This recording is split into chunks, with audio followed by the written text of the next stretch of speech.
Excited. Okay, here we go.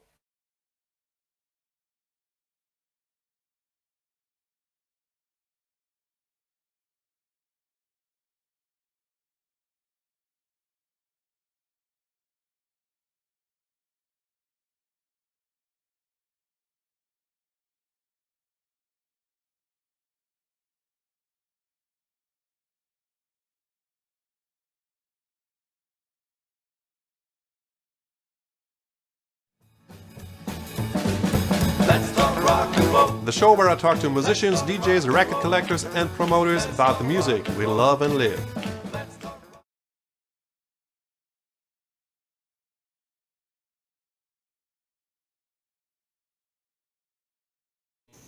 All right, here we go. We're live now, live with Tom Conlon and Damian Bacci, that is, of course. You all know him. But in case you don't, could you please, introduce yourself?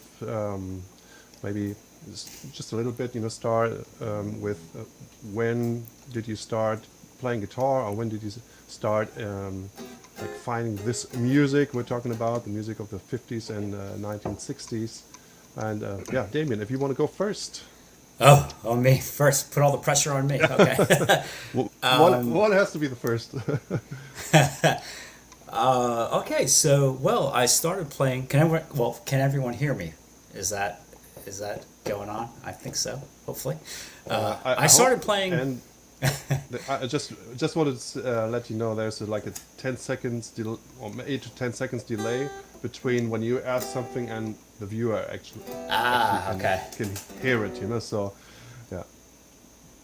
All Okay. right, now. Well, I'm 48 years old, and I started playing when I was 12, and I was a young man, little boy, when things like Gary Busey's film, the Buddy Holly story, came out. Queen's crazy little thing called Love was out. Stuff like Sha Na Na was on television. Happy Days. Things like that. Elvis movies were still played on TV on Sunday afternoons. And that type of music, rock and roll, really affected me. And then the Stray Cats came along just a little bit after that, and that really just kind of blew my mind. But I would say that for the past 26 years, somewhere in the early 90s, that I dedicated my life to playing roots music, guitar, stuff from the 40s and 50s, and either doing that professionally with either recording or performing.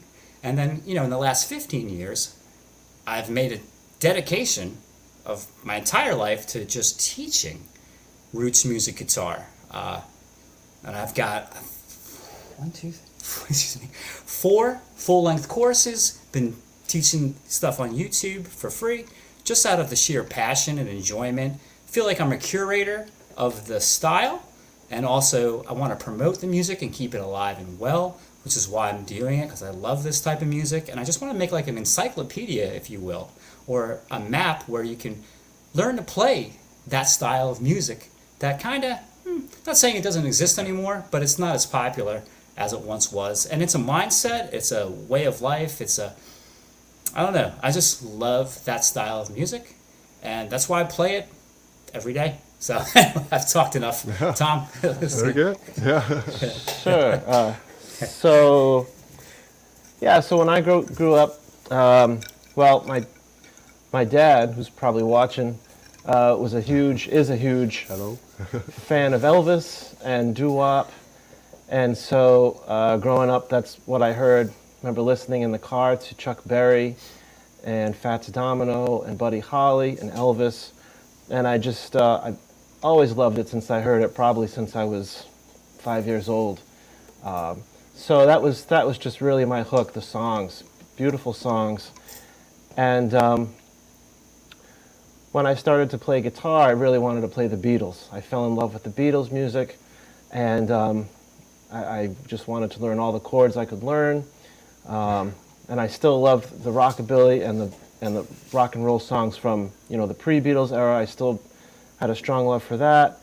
But I would say about the past 15 years, so that was I started playing guitar maybe around age 13.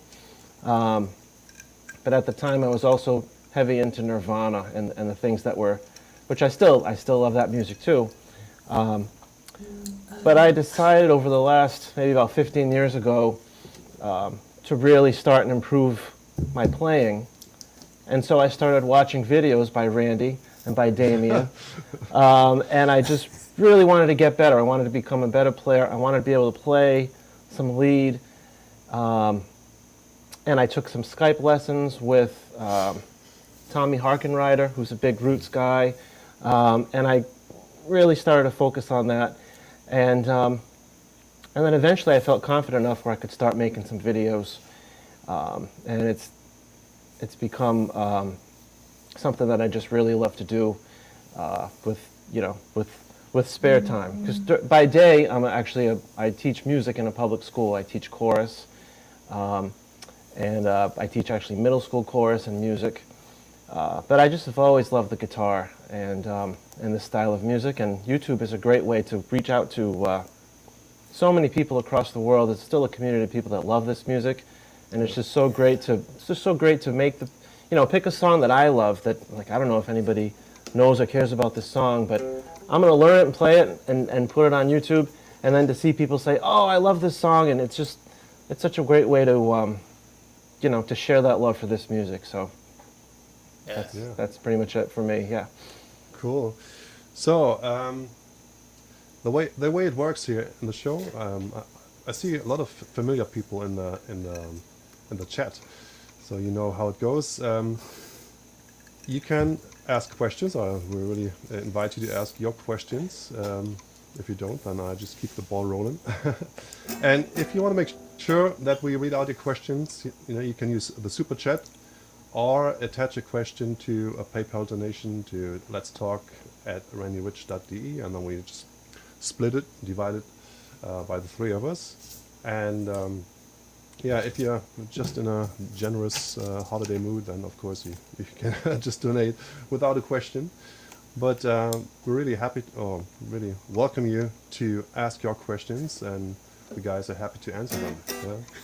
So that's what they told me. So let me ask you this before we get the first question here from the audience.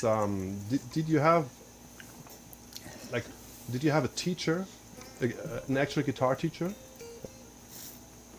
like Tom or Damian? Sure. Started to play? Oh, Damian, you want to go? You want to go? No, you can go first.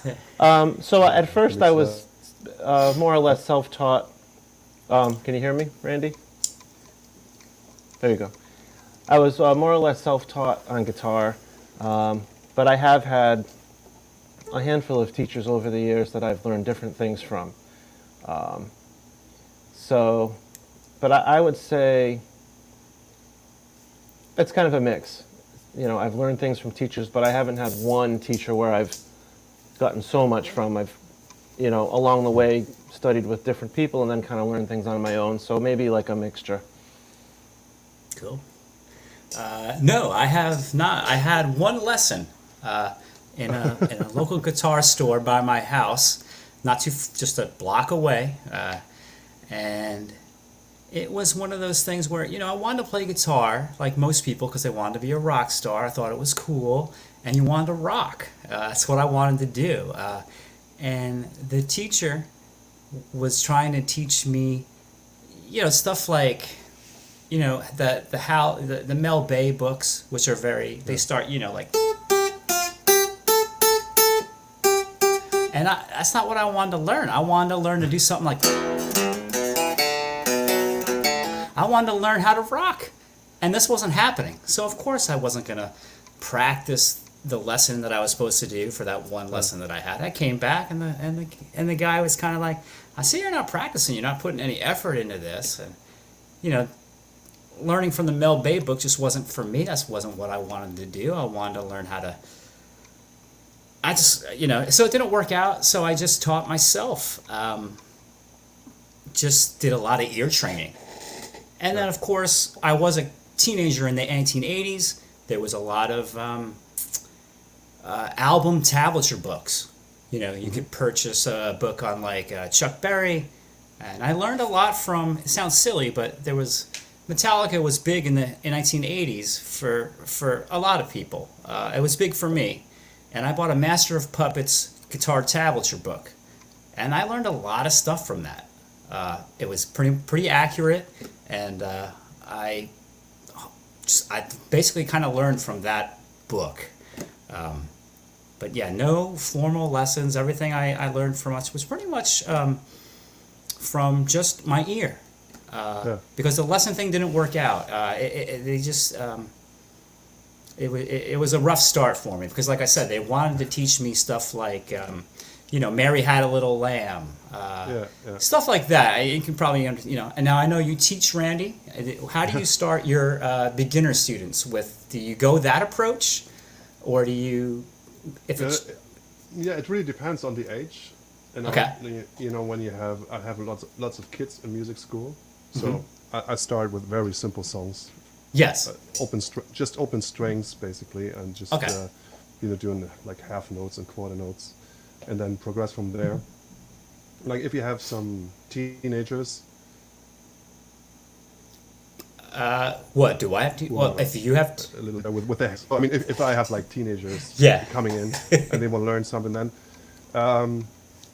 then I'll probably start also pretty basic, but then I can tell after like 4 or 5 weeks, if they have, lots of talent and dedication, or I try to implement the music they like, just even if it's just one or two bars of an intro or a solo. Yeah, that's it. Yeah. Oh, yeah. Exactly. Yeah. In fact, if my head teacher had maybe started because what was important to me, I think, was trying to learn some chords. Wanted to learn some cowboy chords. I didn't really know those yet. And the teacher, we didn't start with that. I think if I was, when I teach students that are basic, we do start with just some open chords. That's where I'll start. I think that's a good foundation. But that's not where my lesson started. So, but everybody's different. Everybody wants to learn something different. Everybody learns something a different way. So, Yeah. I should say, as far as teachers, I mentioned Tommy Harkenrider, and I took some lessons from him, some Skype lessons, and he pointed me in the right direction as far as the roots approach. There was also another local teacher where I am, also named Tom Ferraro, and he said, you got to play all downstrokes, for like T-Bone Walker. Yeah. And not that I play T-Bone Walker on my channel, but just the idea that you got to really change your approach. I was trying to play it like Eric Clapton, but it's very different. So I've certainly had, and another person is Tim Lurch, who's online. So people, I've Skyped with him also, and one of the biggest things for me is the arpeggio shapes, the chord shapes. When the teachers would say, I've had this experience where a teacher will say, you really should do this. And I ignore it and say, nah, I'm going to do what I want to do. And then a year later I say, oh, he was right. I really should go back and do that. You know what I'm saying? So, so teachers have definitely helped me along the way. So I see a question. Yeah, here's the first question for you, Tom, actually. Sure. Tom, can you make your backing tracks available in multi-track format? I would pay extra. I have just about everything you three guys offer. That's great to hear. DT? Thank you. Thank you. Yes. No. I don't. I'm not sure how I would do that. That's something I can look into. I never even considered it. Is it like? I'm not sure, because right now it's just an MP3. So I don't know. How would I do that? Does anyone want to? like multi-track format? Is it a particular? Would it just be? Yeah, I'm not sure the logistics of it. Yeah. I would say you would probably have to export every track, or maybe in a like a bundle file or something. Or? Oh, I just want to say. Yeah. Sorry. Yeah. I stopped looking at these comments. Bill Bates, awesome man, and Paul over there in England. I just wanted to say hi. Seeing you online for years, buddy. Just wanted to say Cool. hello. I see you over there. Okay. Yeah. So I guess the answer is I look into it. It's something I will consider, but it might be something I think about down the line. For the multi-track format. Just each track as an individual audio. So I think MP3s for each track, I guess. Okay. It's something I can consider.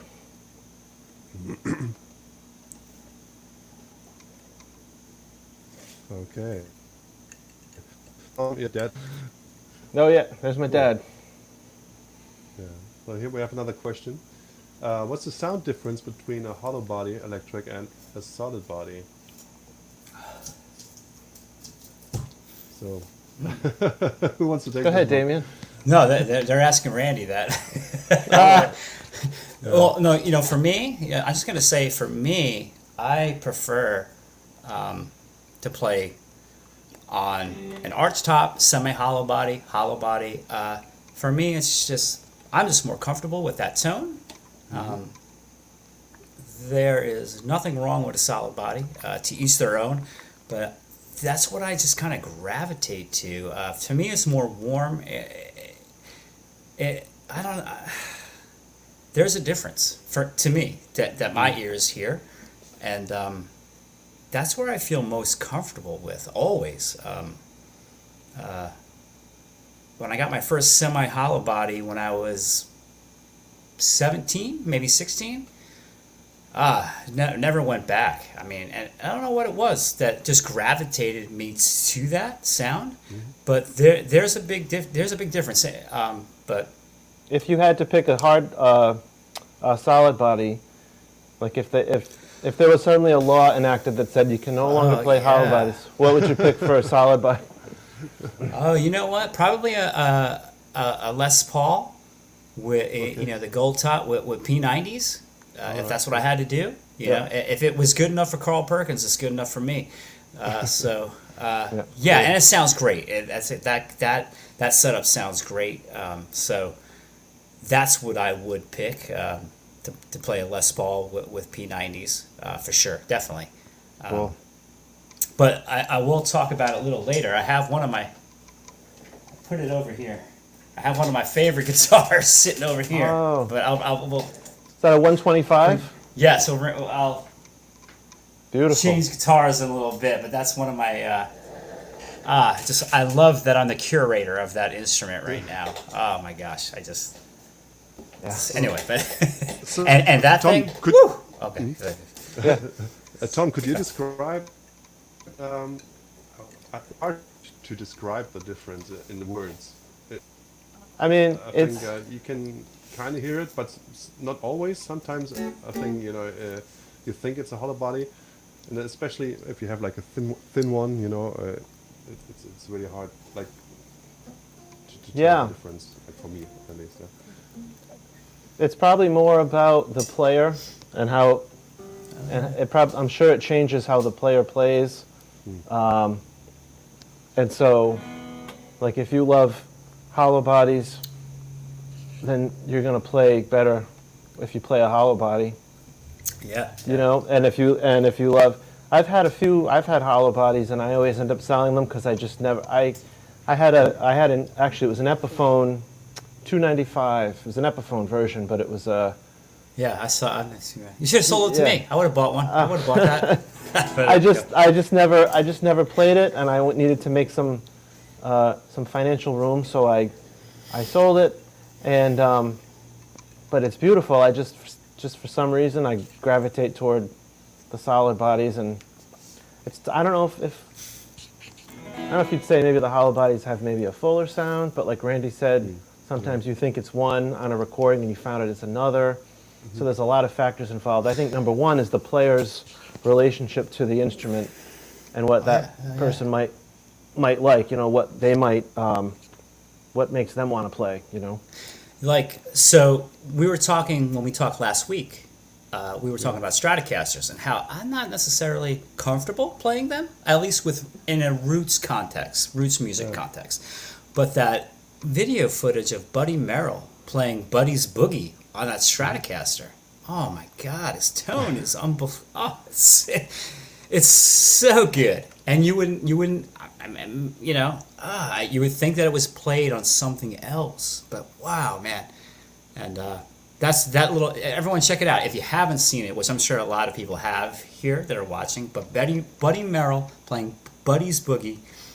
I think it's a Lawrence Welk show, if I'm correct. But oh my gosh, you're right, Tom. It is the player, and if a player is comfortable on a certain instrument and it's got authority on it, it's limitless what you can do. So, but it's all about being comfortable on an instrument. Like you said, you're comfortable on the solid bodies, hollow bodies, arch tops, semi-hollow bodies. That's where I'm at home, and that's what I love.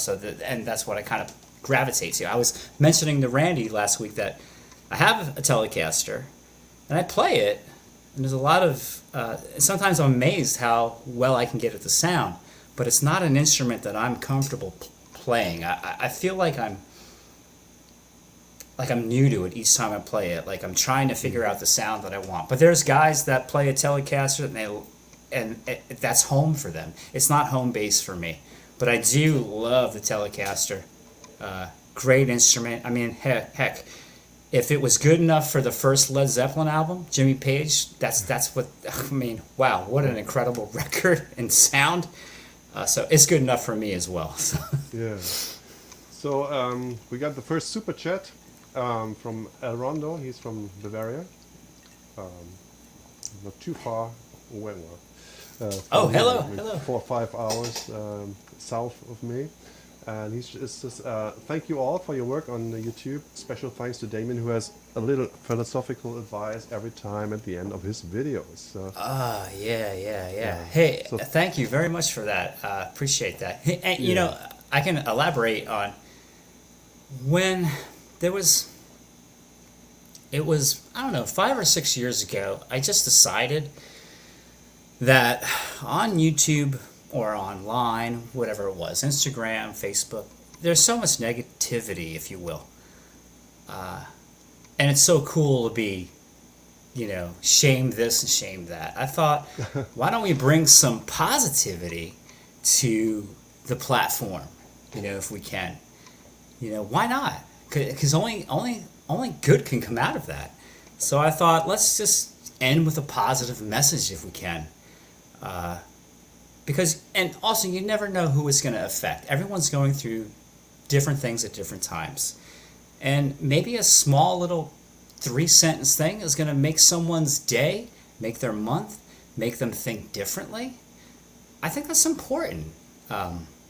But I just wanted to be positive on this platform. Like I said, it's so cool and trendy to make fun and be silly and be mean. Well, why don't we be kind, I think that's the best thing to move forward for the human race. Just to be kind and be friendly. Yeah, right? I think we all can agree on that. Totally agree with that, yeah. So that's where that comes from.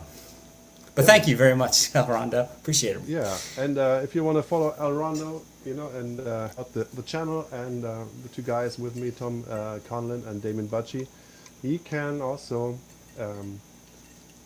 spend some money with a super chat and ask a question as well, or you can just leave your question or attach it to a PayPal donation to let's talk at randyrich.de. So why not let's show the people some licks in between our talking. Tom, you want to go first? You have the sure. Like one great lick you want to show. It's tough to. So maybe lower your camera even more if you can. Oh, sure. If you don't. Well, let me just say. So keep it a secret. Because we talked about this. Right. I can't see. We talked about this before, obviously before the interview, and I thought about a favorite lick, and I spend so much time learning songs with different. And that's the nature of what I'm trying to do on YouTube is I'll learn a different song, that I feel like I want to go back and learn some more licks and get them back in my fingers, Yeah. But one that came to mind, I like this. So like in a blues. So we're, you know,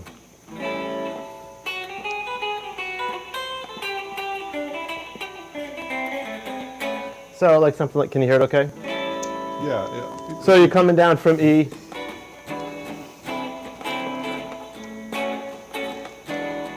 So coming down, it's at the, you know, the walk down from the 5/4.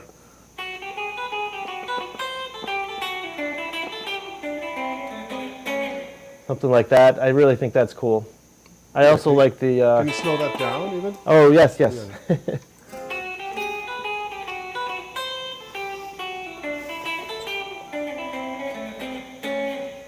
And let's. You can do it one more time. Sure. I think. No, just let me see. Used to be able to show you bigger than us, you know. But Oh sure. not sure. I think it doesn't work anymore. Okay, so just do it one more time, maybe a little, Sure. you know, slow.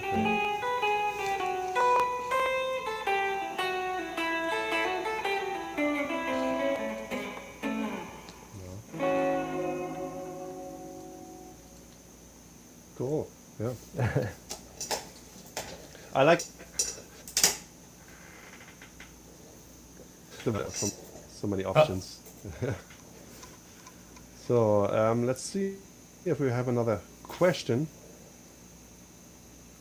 I think there was one.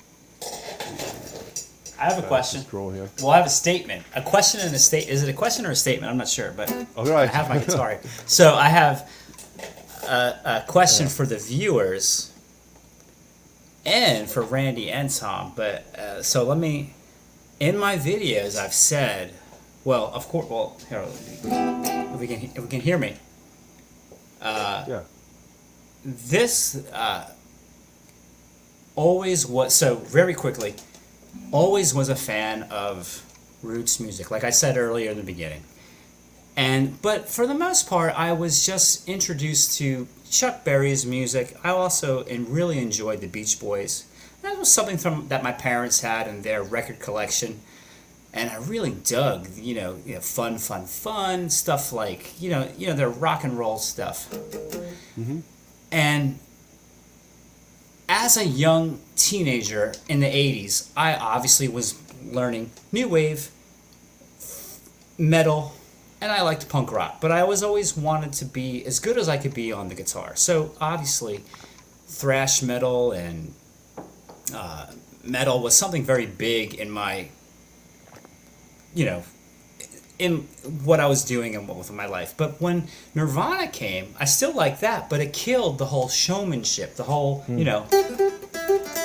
that killed that stuff. And I still needed an outlet for that.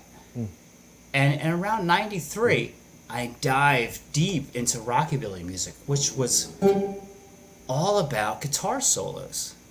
I already loved this music. I just never dived deep into it, before. I was always into the progressive scene, the music of the people, the age that we were, when we were 19, 20.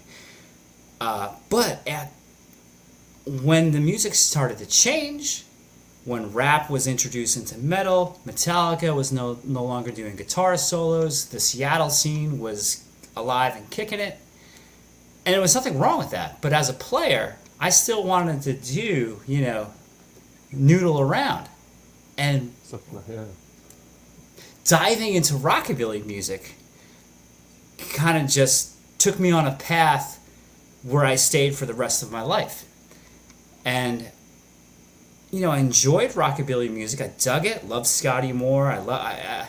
But when I heard Gene Vincent and the Blue Caps, when I heard Cliff Gallup, and I've said in the videos,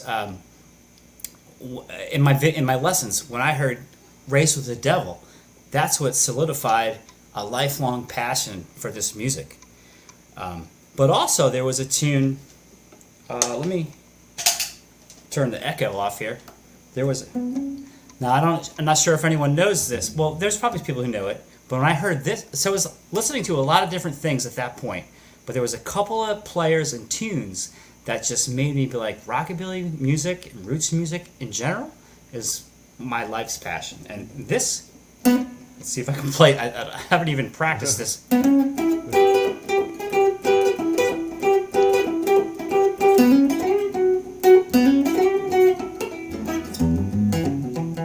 Well, there's a number to call if you want my lovin', number to call if you like turtle dovin'. Brenda Lee's with Bigelow 62, is it 6200? Grady Martin on the guitar. Oh my God, that stuff. And Joe Bennett and Sparkle Tones, Penny Loafers and Bobby Socks.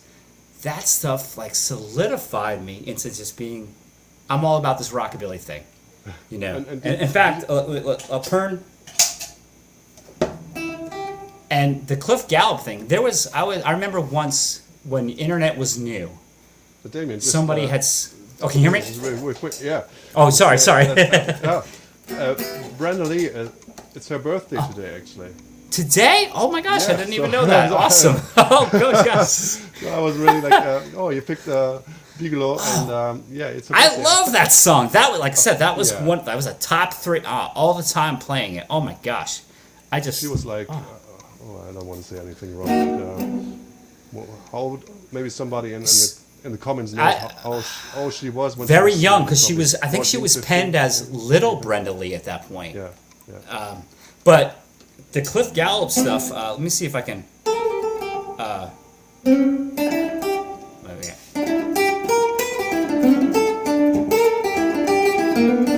Oh, one more time.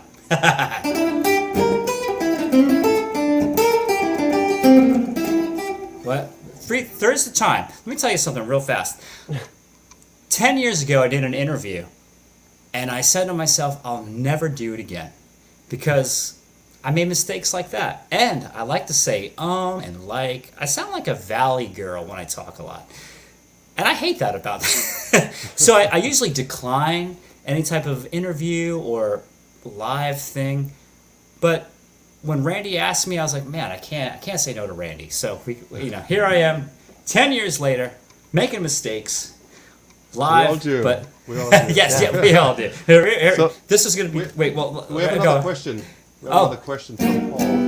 What are your thoughts on modern rockabilly guitar? And somebody else wrote already. Randy doesn't like it.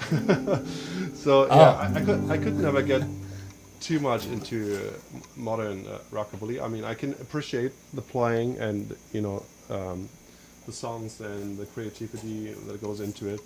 I just prefer the sound from the 50s, but I don't want to put anybody down. I mean, there are some great players nowadays, since days, So yeah, and of course I listen to them too, just to see what they come up with, And so, what's your opinion of it, Tom? So I would say the same, pretty much the same that you said. My love lies with the original artist, and I could never really get into it.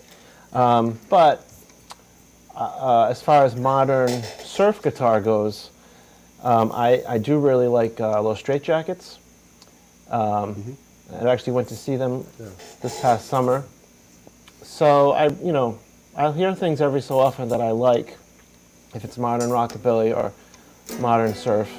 But I still, if I'm going to listen to that style, which is, a lot of the time it's going to be the original artists, from back in the day. That's kind of, but like you said, Randy, not to take away from, because there's so many great players and so many, it's like intimidating what these modern players, when you see modern players, it's like, oh my God, wow.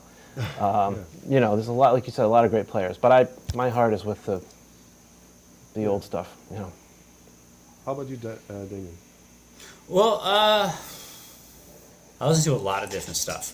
Obviously, my heart lies with roots music, but I'm listening to a lot of different things that give me a lot of inspiration that I take in that's able for me to create the music that I play. So, do I listen to current roots music? Maybe not so much. When I was in my 20s and stuff, yeah. I mean, I would definitely tell you that I started out listening to the Reverend Horton Heat in the 90s. I don't necessarily listen to them any longer, but that was a big influence. Jim Heath's playing. There's no doubt about the influence that the Reverend Horton Heat had on roots music scene, in the 90s, being on Sub Pop. I mean, that was incredible to get that music out there. And stuff that's sort of, I was big into the stuff in the 90s. I loved Big Sandy. Still love Big Sandy and the Fly Right Boys. And we talked earlier about, the British neobilly scene, Polecats, Restless. Wow, great stuff. Mark Harmon, fantastic.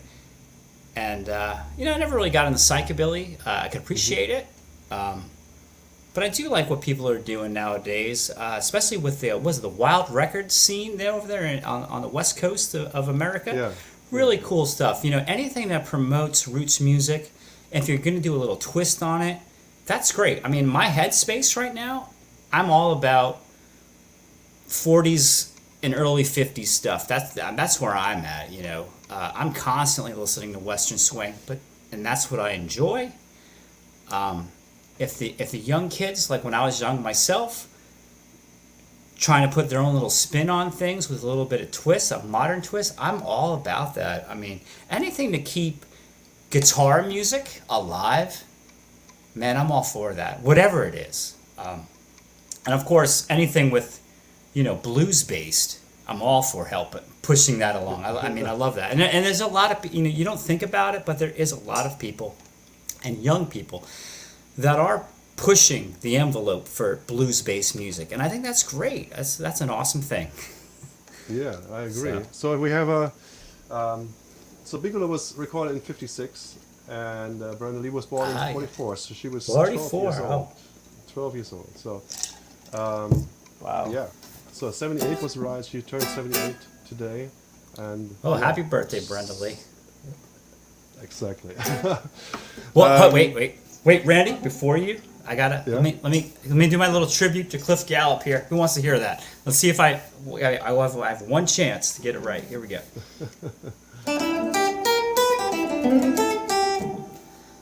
Hold on, I lied.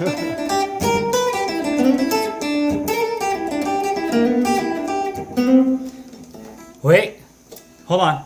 This is it. Who wants to hear it? Ready?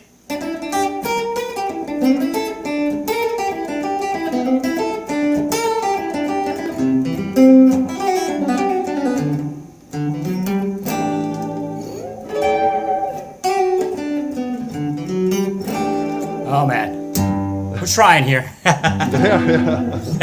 Okay. Randy, do you at some point, Randy, you want to share with us your favorite lick? Yeah. Oh yeah. Where's your guitar, Randy? Yeah. I want to say, I don't know how I pronounce your name. Gergely from Hungary. He wrote. Let me bring this on the screen here. Today I've bought a brand new Gretsch guitar. It's your fault, Randy, because of your great lesson videos. Well, I think only a Gretsch during the Cliff Gallup lessons, if I remember correctly. But awesome. Yeah, I like the Gretsch, but just it was always too expensive for me. But but I had another question earlier, Damian, while I get my guitar ready. Where did you get your old orange Gretsch? No, the two that I have currently, they're from this one's from the 90s. The other one that I have at the house is from the 2000s. It's early. They're all made in Japan. If that's what somebody was asking. Oh, okay. Which they are kind of old, if you will. They are vintage nowadays, if you think about it. And also, let me bring this one. Is strong gauge important for rockabilly? Is it? I'm not sure if you mean string gauge or like Yeah, probably. thick or like like thick strings. I'm Maybe you thir- can clarify. But what do you think about strings? You know, in That's a general, personal taste. Yeah. Oh yeah, Tom, you go for it. Oh, sure. Yeah, one of the teachers that I took lessons with said you should try at least 11s because you're gonna work harder for the bends, which the blues players back in the day had to work hard for the bends, and it changed the way that they played, and you'll get maybe a thicker tone. And so I tried it, and I just couldn't. Killed my hand, killed my wrist. I'm like, oh, these bends are killing me. So I went right back to 10s. So I think it depends on the player. I think it's great to try it, and I think if but I think that you can. I think that you can make anything work if you enjoy playing it. So there are amazing players that play with thicker, or is that the right word? Thicker strings. Yeah. And that works for them, and it sounds great. But then there are some players, they just play, Brian Setzer, for example. What gauge strings, Damian, do you know? Well, he Oh, does Randy. some killer bends, like Angus Young style bends Right. sometimes. So I mean, it's gotta be like 10s, but I know there's Right. someone out here that knows. Yeah, 'cause- Right. Yeah, let us So know. Let us know in the did a- comments. Yeah, Yeah. I did a deep dive to see when I wanted to switch back to 10s, but I wanted to make sure it was okay by the internet. You have to ask the internet, is this okay if I do this? No. So I looked to see what people use, and I think I remember, like, B.B. King or Billy Gibbons from ZZ Top or Brian Setzer. I remember, and I don't remember exactly at this moment what they use, but I remember thinking, oh, they use not as thick a gauge as you would think, and maybe even 10s or even 9s. I don't remember who used what, but I remember thinking, you know what, I'm going to use what I'm comfortable with, and I'll make it work. And so I think it depends on the player. So again, is it important? It depends on the player. Yeah. I think it's important for yourself. You got to find a string gauge that you feel comfortable with, and it also depends on what you want to play. If you want to do crazy bendings, then you shouldn't use 13 strings. But if you want Right. a thick sound, or like for thumb picking, I really enjoy the thicker strings. So, and DT once again comes to the rescue. Setzer uses 10th. 10s, yeah. Cool. So, what's your name, DT? Your real name? Just let us know so we can thank you. Oh, again. and Eddie Angel uses 11s from Yeah. Straight Jackets. So, Yep. here's another one. Tom started with a lick, going from the 5 to the 1. I do the same thing in the key of A. And so, if you want to go from E, let's do it here. From E or E7 to A. There are two really cool licks for finger picking that I use, which are pretty easy once you get used to it. So it's E here. I grab E like this, and then I switch fingers, and then I go to A. Yeah. So here I have 12 on the D string, 11 on the G string, and then 9 on the B string. So this is just an E chord.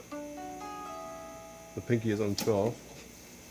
It just sounds different, I would say. And then I switch the pinky and the index like this. So then we have a 6 chord.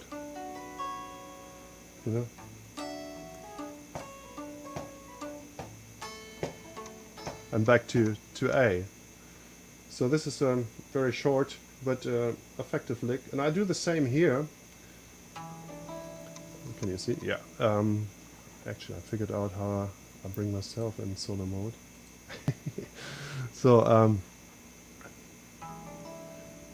this is an E7, C7 shape, and again I switch the pinky and the index.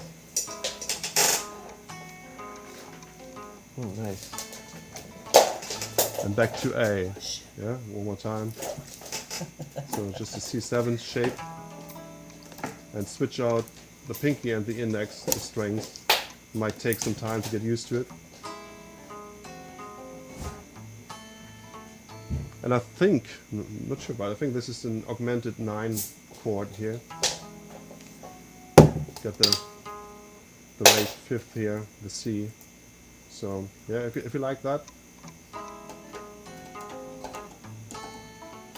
and back to A. So this is the lick I want to show you. I think yeah, once you get used to it, it's not so hard to play, and just add some variation to your playing. You could do that with a flat pick too. I mean, one could do it. I mean, I'm not saying. Yeah, I guess so. I mean, if you. Is that the the Freddie King hideaway chord? Yeah, yeah. I don't know the rest of it, but Yeah, that's it. Yeah. that's such a cool chord. You could also, right? You go to the.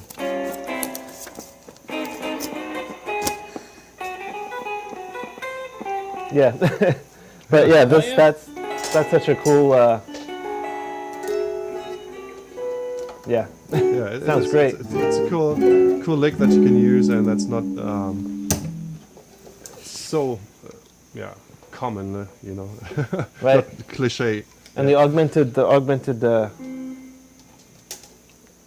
color in there was nice. The touch, the switch to the yeah. I like augmented chords. Okay, so we have one guy, David. He said he's 13 years old.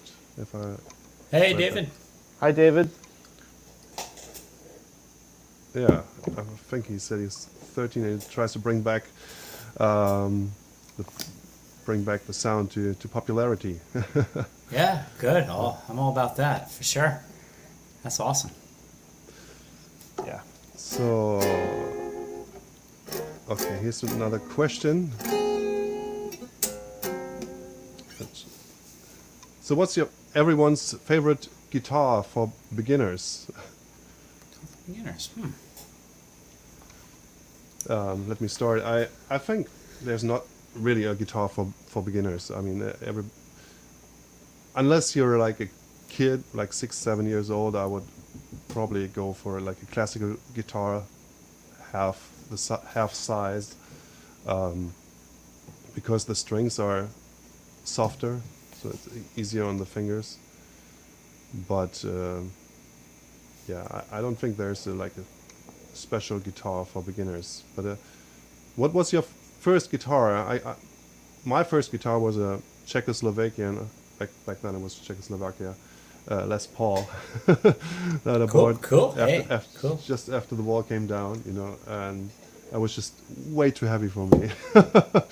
That's why I bought like a semi-acoustic later on, an Aria, which like an ES335 copy. But what was your first guitar, Damian? Well, that first guitar of mine, if you have it there, Randy, I don't. That picture I sent you, that's my first guitar from Japan. Oh yeah. We get to the pictures next. Yeah. Okay, so and actually it didn't have a name on it. I've gone on Facebook with some old school Japanese guitars. I'm trying to figure out who makes it. We think it's Tokai, but we're not sure. All it had was like on the headstock, like some sort of like squiggle or a star, if you will. We just could not figure out. We can't figure out what it was. It had nothing, but it seems to be a Tokai. That was my first guitar, and man, that was a rough guitar to play, but I loved it, and it didn't inhibit me from learning, or it didn't matter what I had, but it was an electric guitar, and I was happy to have it. So I don't think there's anything that necessarily that is a beginner guitar. I think we talked about this the other day. I think it's the guitar that you can afford, and that was kind of where we were in the boat that we were in when I got my guitar. It seems like nowadays there's so much good guitars out there that are inexpensive that you can get, and they're all pretty decent, especially if you can go to maybe a Guitar Center or a Sam Ash or some sort of local guitar shop that has an inexpensive guitar, you're going to be able to get something pretty good. And you can ask them if get it set up if you don't know how to do, which you don't know how to do it when you're new. You walk away with a decent guitar. Where, when we were all kids, maybe that wasn't the case. You got what you got, and that was it, and you played on it. But I don't think there's anything necessarily. I think in general, I think a lot of people would say Randy, you kind of thought maybe a classical guitar. Was that what you were saying? Maybe a good where to start. I'm making you thinking an electric. I think maybe like a Stratocaster style guitar is a great place to start. Maybe a 9-gauge strings on the guitar. You're new to it. The strings are kind of thin. It's easy to play. The Strat neck is an easy thing to get a grip on. I think that's a great place to start. But everybody's different. Everyone's got their own ideas. But so that was my first electric. I want to say I got it used. It was a 1987 or 88 Squire Strat. Made in Japan. Made in Japan. Like a Strat Pack type of thing, right? But it was a Japanese Squire, which it was really nice. And same thing that Damian said, the picture of me playing, I think I'm playing it in a picture as a red Strat. That was my first electric. Cool. And I actually kind of wish I still had it. How many times have we said that, right? But yeah. Well, let's get to the pictures before we answer some more questions. I'm young and wild, young and wild, baby, young and wild. That's my style, that's me. Right. So let's see if we can get this going here. I have to share the screen, and I think it works. Okay. Yeah. Memorable night. That right there. Yeah, I don't have any specific order, but I guess it's you. I can tell the story. Damian, So I'm playing an Epiphone Broadway, which that's a guitar that I wish that I never sold. Always should have kept that. And what I'm doing there is playing Jimi Hendrix style over there, or T-Bone Walker, if you will. But that is Tower 1, one of the World Trade Centers. So that's the Twin Towers up there. That is the top floor of Tower 1. And that was at a restaurant called Windows of the World, which is on the top floor of one of the Twin Towers. And it's a panoramic view of all New York City. And that was a great show. It's sad that building is gone, and all the people that perished who lived there. I always think of the workers that I met that worked there at that restaurant. It was called Windows of the World. Now that morning of September 11th, I think some of the chefs and the prep cooks who worked probably lost their lives. They were on the top floor. They were not able to get out. So very sad thing. But that's a great photograph of a very special place, being on tour, of a place that no longer exists. Sad day, sad thing in our history in America.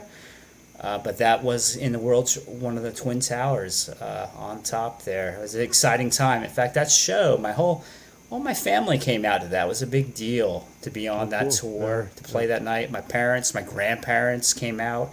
High school friends came out to that. It was a big deal for me. It was an exciting time in my life. I was about 24 years old playing that there. So cool. So here's another. Yeah. What was the name of that band? So this band was called Blue Flame Combo, and at that time we were a neo-billy band with a traditional flair, heavy influence on the Gene Vincent style. Neo-billy thing going on, and I was so excited. I was about 24 years old when that photograph was taken, and I looked like a big jock. I looked like a big tough guy in that photo. It's always funny to see me in that photo, like, who you messing with? But that was an exciting time for my life, because full time I was playing rockabilly music. We were just a stripped down 3-piece. Our drummer just played kick and snare, with brushes, and man, that was a great time in my life. It was fantastic. Okay, let's bring Tom up here. Oh yeah, all right. there's the Strat. Yeah, Yeah. Yeah, heck yeah. this was I was probably about 13. This is a family cookout party type of deal, Oh wow. and my friend and I there. His name is Ryan, and we were Beatles. We were obsessed with the Beatles, and I'm sure we're playing. I remember we're playing the Beatles song "Misery," which I see a C chord there. I see the C Yeah. chord. I'm pretty sure. I don't know. I think that's what we're doing there. Yeah, cool. So yeah. Love that tune. Oh, me too. Yeah. That first album. Yeah. Great record. Love it. Yep. Let's see. A lot of energy. Oh, here's another one from Tom. Oh yeah. So Are you I was- bowing or are you falling I'm over? probably bowing, but I could be falling. No. So I went to school for music education, and my instrument was, you have to pick an instrument. My instrument was voice, because so I am a singer too, and so we had to do mini recitals throughout the semester. This was one of the recitals, and there's my friend Jacob in the back who was accompanying me for this recital. So yeah, I wonder where the hair went, because there's a lot of hair. Yeah. but that's what happens, I guess. I hear you, man. All right. So here's an.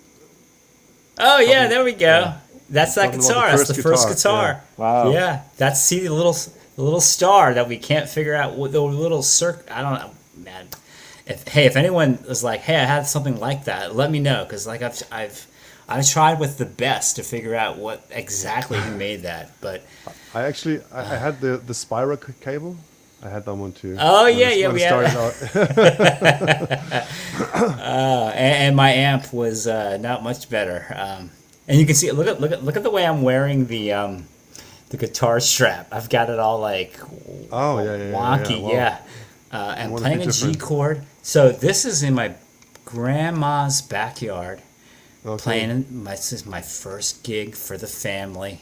Wow. And yeah. you can tell, so I was like Tom. I was a big Beatles fan, so hence the the suit and tie. That's what I could have. right. That's what the '80s version of what we had in the closet. It's a clip-on tie, bowl haircut, as you can see there. And man, I'm just so excited to play some tunes. But so that was probably my first, maybe first year and a half into playing guitar, and that's my first gig there at my grandmother's backyard. Very exciting time. You can see how happy I am. And here your Beatles days are over. Ah, yes, and we're no longer happy. We're summoning the guitar demons to play awesome Wow. thrash, to speed up the fretboard like a maniac. And man, I was a fast player back then. I do not have the speed skills, the tremolo picking skills that I had at that age. I guess it happens when you get older, but man, that was my first, I would like to say, thanks to Mom and Dad for getting me that. That was my first real guitar. That is a BC Rich Gunslinger. Oh, you had a that BC could- Rich too. Oh, yeah, I see. Yeah. And that guitar is worth a lot of money nowadays. I wish I still had it. But yes, I was, that's in my bedroom there in Long Island, New York. I think that picture was taken courtesy of my mom. And I was like, I gotta get a real good metal picture, Mom. Here, I'm summoning the demons to get me to play great metal. But yeah, guitar, like I said, that's probably, man, that's maybe 89 or something. That's good times. All right. So I was. Let's see. Oh, that's a good story. Yeah. So that's tell us about it. Yoko Ono. When I was in college, I played in an acoustic duo with a friend of mine, Chris, and we were like a songwriting team, but he wrote this beautiful song called "Broken," a beautiful song, and there was an ad for a John Lennon songwriting contest for college students, and I think the cutoff to enter, the age that you had to be, you had to be 25 or younger. and he was 26. Ah. So I said, well, I said, we'll submit it. I said, I'll enter, but we got to submit because that song is beautiful. I said, this beautiful song you wrote. I said, we'll submit it. So we submitted that song, but we submitted it under my name, Yeah. and we won runner-up. Had the honor of going to New York to BMI Publishing Wow. to accept the runner-up award, and in walks Yoko Ono. And so she said, "Do you want a picture?" I'm like, "Of course." And so there she is. This was probably 2001. This was like May. I think this was May of 2001. So, yeah. Awesome. That's cool. awesome. That's cool. You got to meet her. Very cool. Oh, some great pics. Thanks a lot for providing these. Yeah.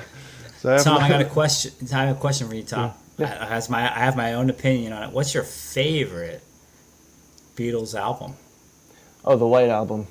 White Album. My choice. Good choice. Favorite album of all time, and two songs on that record just blew my mind, and still to this day is "I'm So Tired" and "Happiness Is a Warm Gun." Oh yeah, both great. Those Both two great. songs just, shook me to the core when I was Yeah. 13, and still to this day, I just love everything about that record Yeah. and those songs. So yeah.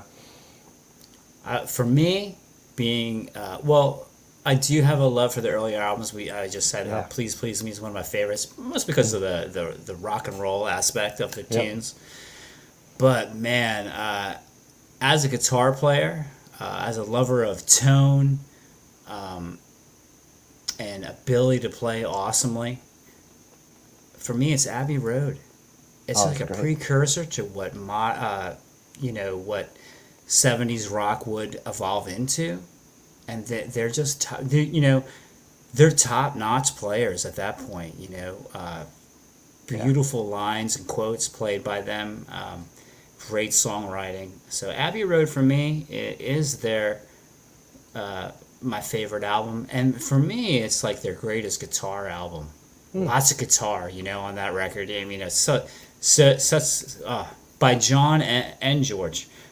And Paul plays on that a little bit. Great stuff by them. That's my favorite record. Speaking Love from it. a guitarist perspective, Yeah, I love it too. good Yeah. stuff on that. Yep. All right. So just to let you know what's already in the ticker here. If you want to make sure that your question gets read out, and then just try the super chat on YouTube, or you can also send a donation with PayPal and attach a question to it, and then we make sure to answer that question. We prioritize it. I have to check. I have that so paper real quick. Randy, I see Christian over there asking a question. He wants to ask all three of us, actually. Christian, I want to give you a shout out because you're one of those guys that when I see that you play over there, he lives in Norway. He's a young chap that plays roots music so freaking good. I've seen him throughout the years play. I think you know who he is, Randy. He started out. I think he's still doing stuff like that. Like he did a lot of tribute to the Shadows. Big Hank Marvin fan.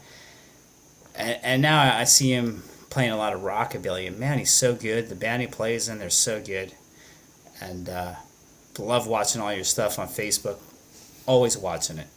But he asked, what's your all-time favorite guitarist? That's a hard question, and I think all three of us would probably have a hard time answering that. I mean, I'm constantly listening to, when we're thinking of roots music, I'm constantly listening to Jimmy Bryant, Hank Garland. I mean, who's ever going to be able to play as good as Hank Garland? Oh my God, right? Have any of you made a Hank Garland lesson? Yeah, I've made a couple. Yeah. There's a couple. I have not. But man, right? I mean, I've done three or four maybe, and a couple tributes to him. Gosh, he's so good. I mean, you can only aspire to play as good as Hank. He's top of the top, but it's hard to say. I tried to learn his polka dots and moonbeams. Yeah, I like the great recording. But Yeah. it's and then I got distracted and went on to other things, and it takes You get it. It's it's unreal. One of my beautiful. favorite licks. Yeah, sure. From- And I know how to. It's like 2 seconds into Sugarfoot Boogie. Oh my god, it's the best 2 minutes and 20 seconds of boogie woogie guitar. But just in the beginning where it kind of like, oh my god, right? And I kind of lose track from there. But you know. Can you slow that? Can you slow that down, Damian? Just. Oh yeah. And in fact, you can. I've got a lesson on that. So you can. I can't think of how I worded the lesson, but it's on my channel. So please, if you haven't learned this lick, this lick is taught on my YouTube page.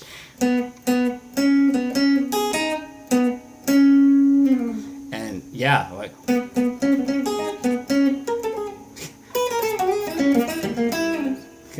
But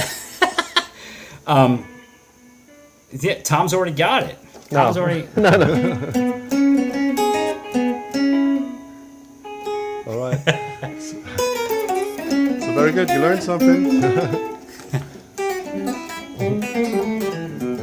And then. And we're out. And we're out. But yeah, I mean, it's hard to say, Christian, who my favorites are. I take in everything from Scotty Moore, from George Barnes, T-Bone Walker, Grady Martin, Chet Atkins, Junior Bernard, Eldon Chamblin. You know, I'm just kind of like a sponge that takes in everything. Anything I can, take whatever I can, and add it into my own playing. When it comes to roots music, you know, even from jazz players, Joe Pass, Charlie Christian, I just kind of sponge it all in and take it all in and try to put it into my own playing. When it comes to, you know, blues-based music, definitely. But let me about you, ask these Tom? guys what they think. You got a favorite player? Can you narrow it down? I can name a few. A lot of the people that Damian named, James Burton, and Grady Martin, Chuck Berry. Yeah, for sure. You know, just and Charlie Christian. I've spent a lot of time. Also, Bill Jennings. Yes. Yeah. Bill Jennings and Bill Butler. Yeah. You know, I've spent a lot of time trying to get a lot of those licks in my fingers, and some of them stuck. Some of them I want to go back and immerse myself in again. But you know, those are players that come to mind. Yeah. Yeah, for me it's Scotty Moore, obviously, Roland James, Carl Perkins, the son. The blueprint, Sundance, Carl. Al Hobson. Carl and Scotty, blueprint for rockabilly. Go. And then outside of Sun, I really like Hal Harris and then Starday, and obviously Cliff Gallup and Hank Garland. So it's really hard to point to a specific one, but if I have to take one guy, it's probably Scotty Moore then. Yeah. I just like. I mean, he's not probably technically not the best player. Like, you know, it's not like Hank Garland, but I really like his ideas. You know, and that he plays the right stuff at the right time. That's always what really counts for me. You know, playing the right stuff at the right time. Let's do one more question, or maybe two. There's one I saw. Can any of you? And by the way, I met James Burton in the 90s. And right now I think he's in the hospital. I saw that, we yes. hope he gets well. I think he fell right before Thanksgiving. So, you know, I really sent some positive vibes out to him. Hopefully he can get out of the hospital soon. Maybe I hope he's out. But I just saw the other day online that he was doing better, but he was still in the hospital. But we were mentioning the other day I was saying how much I loved Believe What You Say, that guitar solo he did. Oh, wow. I mean, that was one of those early tunes when I was first getting into rockabilly, listening to that tune where I was like, all right, well, this is some cool music right here. James is such an influential player to all of us. Great guy, too. I met him once. In the 90s, he was performing with Jerry Lee Lewis, rest in peace, who just passed away recently, and I got to open up a show for them, and I got to meet James really quick, and what a nice, kind gentleman he was. He was so nice, and he said something nice to me, which I probably didn't deserve. He said, "Man, the way you play, this old music is really something special. You're amazing." And I don't know if I deserved that compliment at that time at 23 years old or something, but it was amazing to hear it from him. He was so generous and nice. Nothing like just a really friendly guy. In fact, I was kind of shy that evening. In fact, a lot of my bandmates met Jerry Lee, and I didn't go in to meet him. Just because Jerry Lee had a weird set that night. He kind of walked off stage, got mad, threw his I think he had a Diet Coke or something, or he threw it on the piano, slammed the piano, walked off stage. But he played for about 20 minutes, and everyone was going in to meet Jerry Lee, and I was like, well, James Burton's out here standing by himself. I kind of would like to meet him. And I approached him and said, "Great set." And this was probably about 1996 or something. And man, he was just so kind and so nice. It was amazing. It was really cool. So, yeah. So here's, can any of you do a guitar lesson on Buddy Holly's "Listen to Me"? I Sure. did one on my channel. If you can look it up, I don't remember, so I couldn't give you the lesson now. It would take too long as well. Did you do the whole part played through, all the the whole song? At least on Patreon did the whole song. I'm not sure if it did it on YouTube as well, or just the solo. I don't remember. But I really like it, and it's just Buddy. yeah, great tune. Yeah. So here's one from Tim, and then we come to the quiz game. How does one stay motivated to practice regularly? Tom. That's a tough one, huh? Yeah.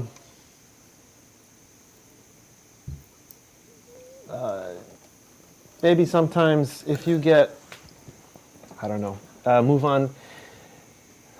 If you find yourself in a rut, not motivated with a particular song, maybe switch it up a little bit. Maybe something different could motivate you to keep going. I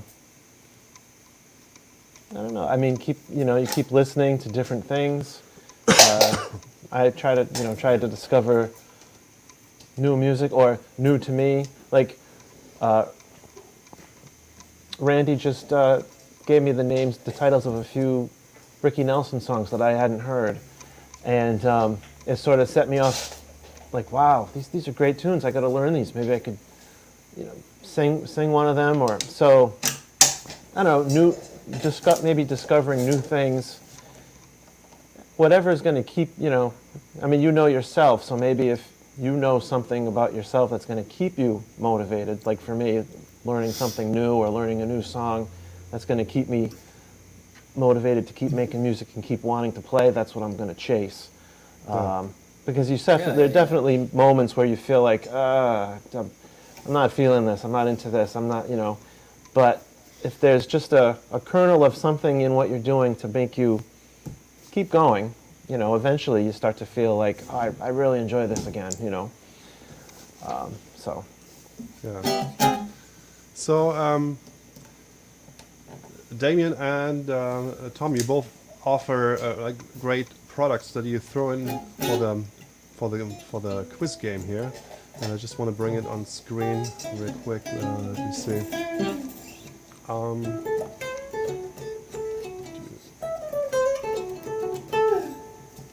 David, I just see a question there. Your opinion of Johnny Burnett and the Rock and Roll Trio. I love Johnny. Yeah, I love Johnny Burnett. Love Johnny Burnett and the Rock and Roll Trio. I had to say that. I love him. Yeah, great. Nice. We were talking about the other day, the three of us. Grady Martin's guitar work on the Rockabilly Trio. Some of the great, and not only Johnny Burnett's vocals. Oh my God. great stuff.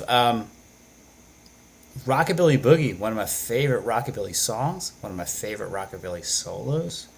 Yeah. Great stuff. The epitome of rockabilly in the 50s. That's the original punk rock, if you will, right? But sorry, let's go on to surf guitar. Yeah. So that's what Tom offers.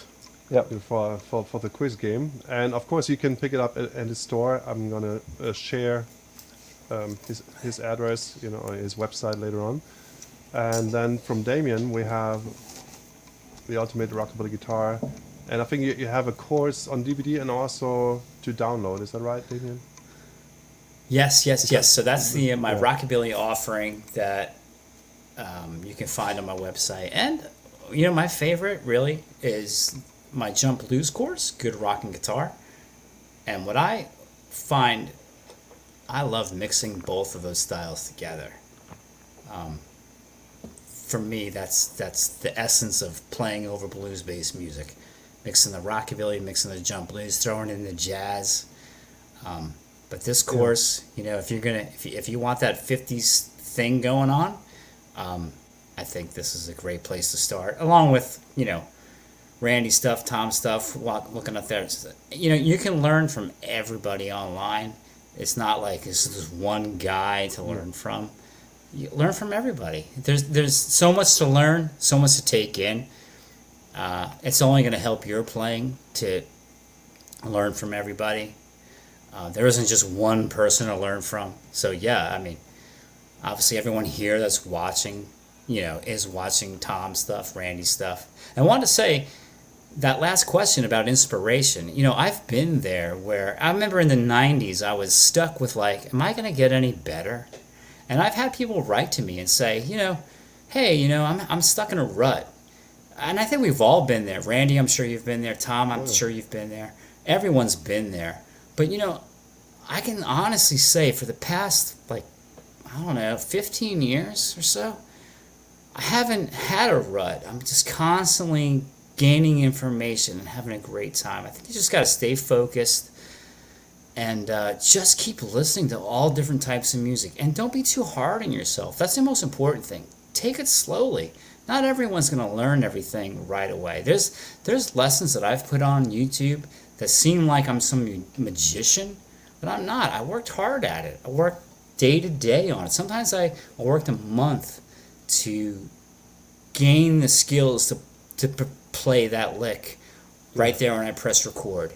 Everything takes work. There's no shame in taking things slow. No shame in feeling like you're in a rut. Everybody's been there. I've been there.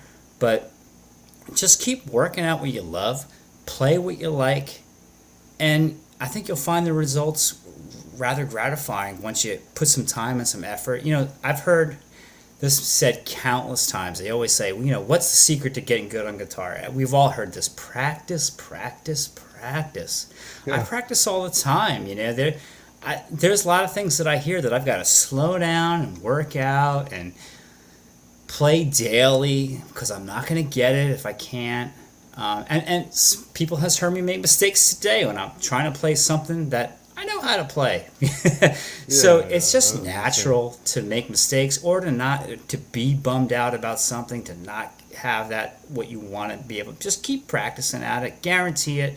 In the end, though, with some determination, it's all going to work out. It's all going to be good, And the most thing to remember is just have fun when you're playing. That's why you wanted to start playing the instrument in the beginning. Just have fun with the instrument.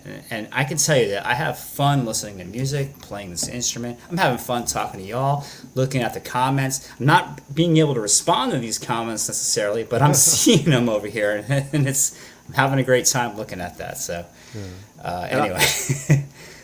And I want to throw in whether my book, which is also available in English, or you can pick anything from my store at randyrich.shop. It's a new address. But all you have to do to win is guess 3 songs that I'm gonna draw here. I'm trying to draw, and I'm terrible. And it's gonna be even worse with the mouse. So And if you can't get 3, maybe the one who gets the most.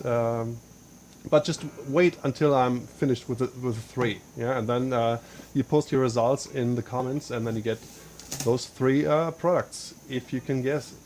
So let me start here, and of course you two you can guess as well. Write something down.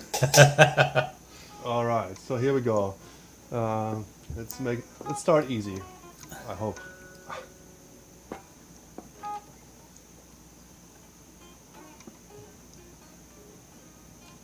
Just Tom and Damian, don't scream the result. Okay. Is this picture pages with Randy? Let's go. Yeah. All right, so here we go. Okay.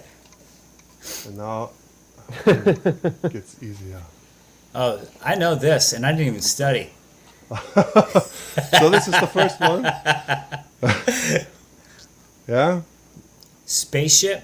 Let's Just just leave it up there for a few seconds. Okay, so this is number 1. Don't write it in the comments until we finish, because see, now you give it away. Just wait until I have the 3 finished. Okay, so let's get to the second one. This will be harder, I think. All right, so here we go. Yeah, this is as good as it gets.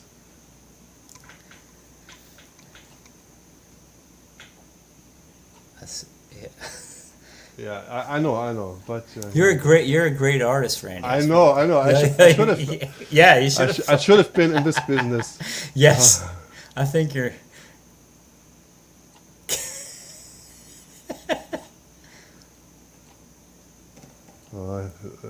Here comes the clue. No. Oh, I know it. I All won't right. say it. I'm not gonna say it. I think everyone else. I leave this up there for a few seconds. Think about it. I don't know. I don't know if I can get that one. All right. That's good. You get a good mind here, sir. All right, and here's the last one. Let me change the color again. Hey, while Randy's drawing for us, I just wanted to say it's an honor to be here with Randy. Thank you for asking me, Tom. It's awesome to see you in person here on this live stream here we got. And very quickly, I'll say, when we were talking about inspiration, sometimes if I want some inspiration, I'll watch Tom play his Ventures cover of House of the Rising Sun. Dude, some flawless, awesome playing on that cover, brother. Thank you. In fact, that's probably, you have a couple other videos that are super dynamite, but man, if I want to be like, dude, let's get inspired to play guitar. That's a great performance of yours. And Randy, your solo on Zeke Turner's with Hank Williams. Oh, that's Move It On Over. Good job on that. I mean, great playing, and I really enjoyed your little video series of playing on that cruise ship. Good stuff, by the way. Oh, Just wanted to okay. throw that in there. But let me get back to your drawings here. So I'll give you one more clue. All right. Okay, now we got the 3. That's the third one. So now you can answer in the comments. Let's see who's got all 3 of them. And I didn't make it extra hard. This is just the way I can draw. That's it. Okay, Christian, Rocket 88, walked on run, 1 cup of coffee and a cigarette. That's it. Yeah. Yeah, that's it. So, Christian, congratulations. You're the winner. He's got all 3, and I think he was the first. Hey, Yeah, well, let me ask Christian can we ask Christian a question? Christian, can you hear me? Of course. Do you have the Good Rockin' Guitar course of mine? Because if you don't, I'll send it to you. That's the prize for winning.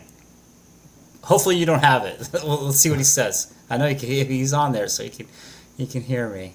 Yeah, it just takes like 8 to 10 Yeah. seconds. Yeah. You can't catch me. Oh, yeah, this could have been the second one, I guess. Oh. Yeah. But How about you, Damian and Tom? Did you have the answers? Oh yes, I did. Yes. I'm ashamed to say I don't know if I know the song "One Cup of Coffee and a Cigarette." All right. I'm ashamed to say it. Who is it by? It's by Glenn. It's another guy okay. we lost this year, I think. Oh, okay. I'm gonna check it out. I made a, yeah. Yes. No, Christian says. Oh, sorry. Wait. Christian says he doesn't. All right, Christian. Since you got all three of those, I'm gonna send you the download to my jump blues course. You're a great player, as I said. You're gonna be able to take that and take all the licks in and use it in your playing with no problem. So I'm happy to do that, brother. You're a great player over there. Someday I hope to meet you and watch you guys perform. So we're gonna do that. I'll send Christian that. I'd be glad to send him the link to my to download my book also. Yeah, Sweet. thank you so Awesome, much, awesome. guys. We have alternative answers here. Rocket 88, so that was so easy, I guess. Blue suede shoes. And Smokey Joe's Cafe, yeah. And the Robins. And my girlfriend, she says she couldn't have drawn it any better. Thank you so much. Yeah. All right. So, any more questions? Otherwise, let me just put. So, this is where you can get Damian's stuff on DamianBacci.com/store. What else do you have there, Damian? There are some T-shirts of me on there with a little beard, cartoon character. There's Yeah. a couple. There's an album. There's 4 courses on there on modern blues, jump blues, rockabilly. I'm actually working on my 5th course right now on a jazz blues course. Got lots of theory, lots of background into what I'm playing on that. That should hopefully be out maybe by next year. It's hard to do that nowadays. YouTube's a big thing for me, and doing other recording and guest work on other things. So it's hard for me to just work on something. Yeah. Pretty busy these days, but hopefully I'll have that new course out by next year. But any support that I can get, I really appreciate. This whole thing with me was started just for the love of the music, not anything to get fame, to get recognition, to get views. I was one of the first people on this platform on YouTube to do guitar lessons, the first person to do rockabilly guitar lessons, which there hasn't, in my life, I haven't been the first to do a lot of things. I'm not the first person to play guitar. I'm not the first person to get into rockabilly. I'm not the first person to grow a beard.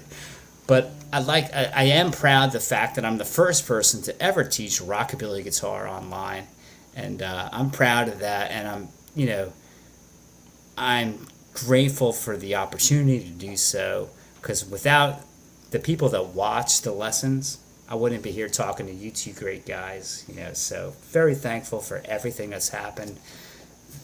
Much appreciated all of the love and support. So anyway, that's all I got to say on that. Yeah, I agree. It's special for, we talked about it in the sound check, all 3 of us, that we're able to do what we're doing, and just being able to do those lessons means a lot to all of us. It's just dream come true, Yeah, I wasn't and even Randy, dreaming about it. but Randy, thank you for doing this, because I know recently we've all been kind of connected, but we're really, now that we've done all this, I think we're kind of like close friends through the internet, if you will, because we can't get all together. But hopefully it'd be great someday to get all 3 of us together somehow, maybe at different times or something. But to meet in person would be great. That would be awesome. So I'm very glad that you reached out. And I'm glad you said yes, and you could make the time. Yeah, man. Love what you've been doing, both of you. Love what you guys are doing on the internet. Anything that promotes, like I said, blues-based music, roots music, old school guitar, big fan of. So I love what you guys are doing. Watch your stuff all the time. Just great job, both of you. So thank you. Thank you. And Tom, we have. Oh yeah, I got it already on the screen. What can you get there? So a lot of I put all my backing tracks up, Oh, and so lots of backing tracks, some tabs, and the surf book, and I do have a little rockabilly book that's about maybe a dozen or so licks that I put together with some backing tracks. So yeah, so tabs, surf book, and lots of backing tracks. So yeah, and along the lines of what Damian said, like I said, I remember watching both of you and learning, and I can't believe that I'm talking to both of you on this great interview. So thank you Yeah, so much it's for been the fun. Yeah, thank you so much for the opportunity, Randy. And Oh, you're you know, welcome. You're welcome. so, I really enjoyed it. Yeah. So this is my new shop here, RandyRich.shop. Very easy, I hope, to remember. Let's get back to some comments here. Some final comments. Let's see. Okay, no more questions. All right. Do you have any licks or any song that you want to share with the audience? Well, who? I don't know who we're talking to, but Oh, yeah. first of Any all, you. I wanted my excitement to own. Yeah. And I'm owning this just for a little bit of time. This is going to be eventually, I've told my daughter, who's 15, that she's getting this guitar. She plays guitar. Whether or not she wants to keep this guitar, that's up to her. Okay. But it has to be passed along to a player that's going to respect the guitar and enjoy it and play it. I don't like having guitars put away in a closet. I don't like guitars that are necessarily put in maybe a museum for people to see, that's okay. But like if you're going to have a little museum piece in your own back room and it's not getting played, that hurts me too. Guitars, Yeah. they're meant to I be agree. played. Yeah. And this particular guitar, this ES 125, which was $125 in 1957. This is the 1957. I think that's roughly maybe around a little more than $1,000. That's an expensive guitar. Gibson did not make cheap instruments. They definitely had that market for beginner players, and this is their offering because this is their base model. It's very simple, but you got Brazilian rosewood on the fingerboard, the bridge. We got the original P90 here, laminated top here. What a great instrument! And if my daughter does not want to keep it and play it, then I want it to go to someone who's gonna enjoy it and play it. I'm just a curator of this instrument for a while, and it's gonna go to somebody else. And wow, this guitar, it just sounds great. We got flat wounds on it, and I'm so excited to have it. And I'm not, by no means am I a rich man. I'm a very middle class person struggling to get by. I had purchased this guitar from a government stimulus check, and my grandparents who passed away, I was able to got a little bit of money from them, and they were always supportive of me about music, and they were into music themselves, played musical instruments. What a great way to honor them by purchasing this guitar. It's an expensive guitar, not too expensive, but if you're not making a lot of money, this is an expensive guitar to purchase. And we got this, and I'm just ecstatic to have this piece of history. Kalamazoo, Michigan, this was made. And one of my favorite licks I'd like to show you would be, which is in a lesson, Charlie Christian's, I've titled it Charlie Christian's Best Lick or something. It's one of my favorites. It's the,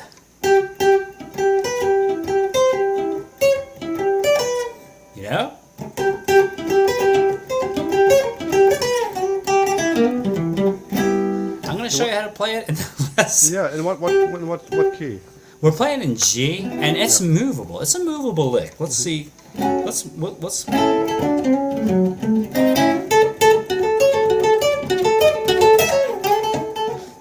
I'm in A, but man, ba ba ba da da da da da da da da da da da da.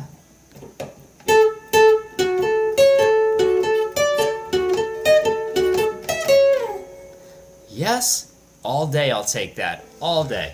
So that's coming from the C shape then of the G. And you Yeah, can hear yeah. that in, what is it? What's the name of that? Is it Grand Slam? Yeah, Tom's already got it. Is that Tom or is that Randy? I it's- can't No, see. no, I don't have. So, yeah, Tom Something like already that. knows it, right? Is that not the best lick ever? Yes. I mean, if it, you know.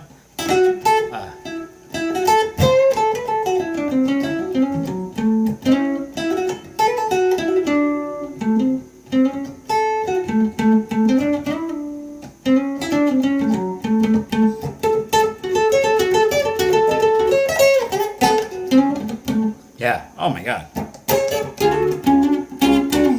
Little Junior Bernard for you. Man, I'm so heavily deep diving into Western Swing, Junior Bernard. Listen to Bob Wills about every day now. But yeah, Charlie Christian. I can remember being in my early 20s, picking up the genius of the electric guitar and being like, oh my God, am I ever going to be able to learn this? Oh my gosh, this dude is so freaking good. But slowly, with time, with some practice and determination, I'm been learning Charlie's licks, and he is truly the genius of the electric guitar. Man, one of the best. And Hank Garland too. definitely, Oh my yeah. God. Oh, I can't keep saying enough about Hank Garland. Oh my God. Is it? Tom, do you have a like? I mean, lick? so my question begins. is, are the ventures surf? Because I've heard that people get mad sometimes and they say, well, they're not really surf. Yeah. Yes and no. Right. Well, right. I guess they do examples of both, but the song that it was part of the quiz is obviously.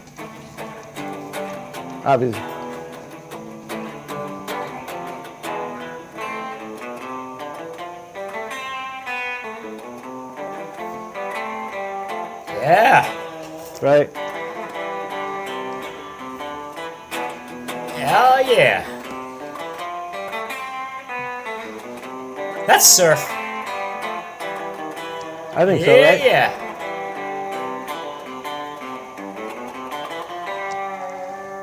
Hell yeah.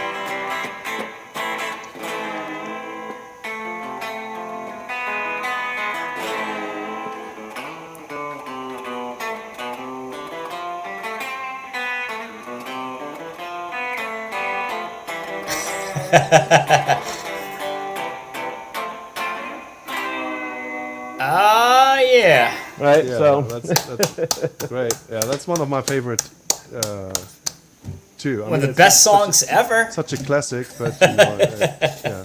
And I guess hard that, to- did you see the Ventures? They did a movie on the Ventures, a documentary. Amazon, yeah, I've Stars, seen that. No, I Stars haven't on seen that. Guitars. Stars Yeah. on Guitars. Yeah, and Yeah. You gotta give That me song's- the link later. yeah, it spearheaded surf, and it created. But so then that caused them to go back and they did that Walk Don't Run 64, which was more surf. Yeah, you know, yeah. Had more of the tremolo picking and the Yeah. surf drip. Well, the more that, yeah, Yeah. I prefer the original. Yes. So yeah. So DT says, I would say no. To me, they're rock and roll instrumental. So Right. yeah, I think Yeah, that's rock and roll always- instrumental, yeah, for sure. Yeah. with definitions, they change with times and just countries too. As I said to you before in the sound check, rock and roll in East Germany was always only music of the 1950s, and we were shocked when we went the first time to America, and rock and roll was basically everything handmade music, or every guitar-driven music, I would say, something like that. Or Yeah. how would you define rock and roll? But for us in East Germany, it was just music from the 50s was rock and roll. It didn't matter if it was Stand By Me or Hound Dog. Yeah, yeah. Yeah. Randy, I have a question for you. I don't want to put Yeah. you on the spot. Well, it's not even, you're like, what are you talking about? But so the other day I was at a restaurant with my daughter. We were at a barbecue restaurant, and a person who's in the Rockabilly Hall of Fame happened to be there, which I didn't know at first. Well, let me ask you this. Have you ever heard of a fella named Bernie Early. No. Does that sound familiar? Have you ever heard the song, Your Kisses Kill Me on the Field, Your Kisses Thrill Me on the Battlefield of the Night? It's something like that. I've heard it before. I wasn't too familiar, but I know this. Look up Bernie Early while you're there if you're on your little... He's in the Rockabilly Hall of Fame, and the person who played that lick was Mickey Baker. Mickey Baker's playing it. Maybe someone in the comments knows Bernie Early. He's a Canadian. Wow. So anyway, and you'll probably be like, oh, wow, that's pretty cool. So my daughter and I are at a barbecue restaurant here in our town, 2 miles away from our house. And I'm sitting there, we're eating, and I see this older gentleman with barbecue sauce all over his face, eating ribs. Just, it's everywhere, man. I'm like, man, this guy's kind of crazy. He's getting into those ribs. He's like, arr.